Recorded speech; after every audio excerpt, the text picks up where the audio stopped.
नमस्ते। अ, मेरा नाम सुमन है और आज बहुत देर से घर आना हुआ और घर आते ही दरवाजे पे एक डाक मिली। डाक में मिली एक बहुत सुंदर पुस्तक है दूर से दिख जाती है बारिश। यह पुस्तक एक कविता संग्रह है जिसे श्री विजय राही जी ने लिखा है। और सबसे सुंदर बात यह है कि इसका जो कवर है ये श्री मदन मीणा जी द्वारा बनाया हुआ है, क्योंकि मदन मीणा जी राजस्थान के रहने वाले हैं और वो निरंतर राजस्थानी पारंपरिक वस्त्र आकल्पन यानी ट्रेडिशनल टेक्सटाइल पे वो निरंतर कार्य कर रहे हैं। उनका कार्य संस्कृति के संवर्धन के लिए बड़ा ही सराहनीय है और जो इनकी चित्रकला है वो भारतीय मिनिएचर आर्ट से इंस्पायर्ड है, जिसमें आप राजस्थानी मिनिएचर आर्ट को तो देखेंगे ही, साथ में आप राजस्थान की संस्कृति को भी जी सकते हैं उस चित्र को देखते हुए। तो ये दो सुंदर पक्ष जो हैं इस पुस्तक का की अनुपम भेंट बन जाते हैं मेरे लिए।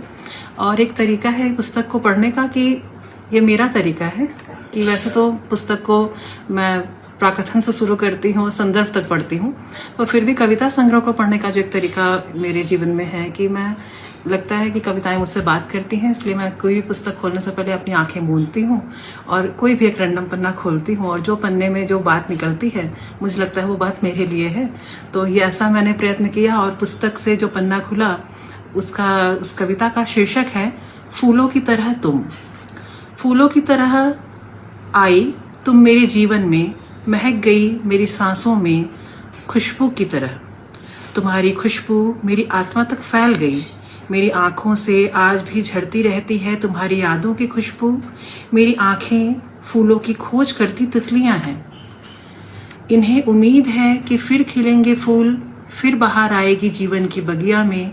तुम्हें याद करना फूलों को याद करना है, तुम्हें याद करना फूलों को याद करना है। और फूलों की याद के साथ ये पुस्तक मुझे निम्बोलियों की, सौंफ की खुशबू की, ढाड़ी की और राजस्थान की अनगिनत उन स्मृतियों से भेंट कराती है जो मैंने कभी जिया है। तो इस पुस्तक के लिए मैं विजय राही जी को बहुत आभार देती हूँ और आप भी पढ़ सकते हैं। धन्यवाद।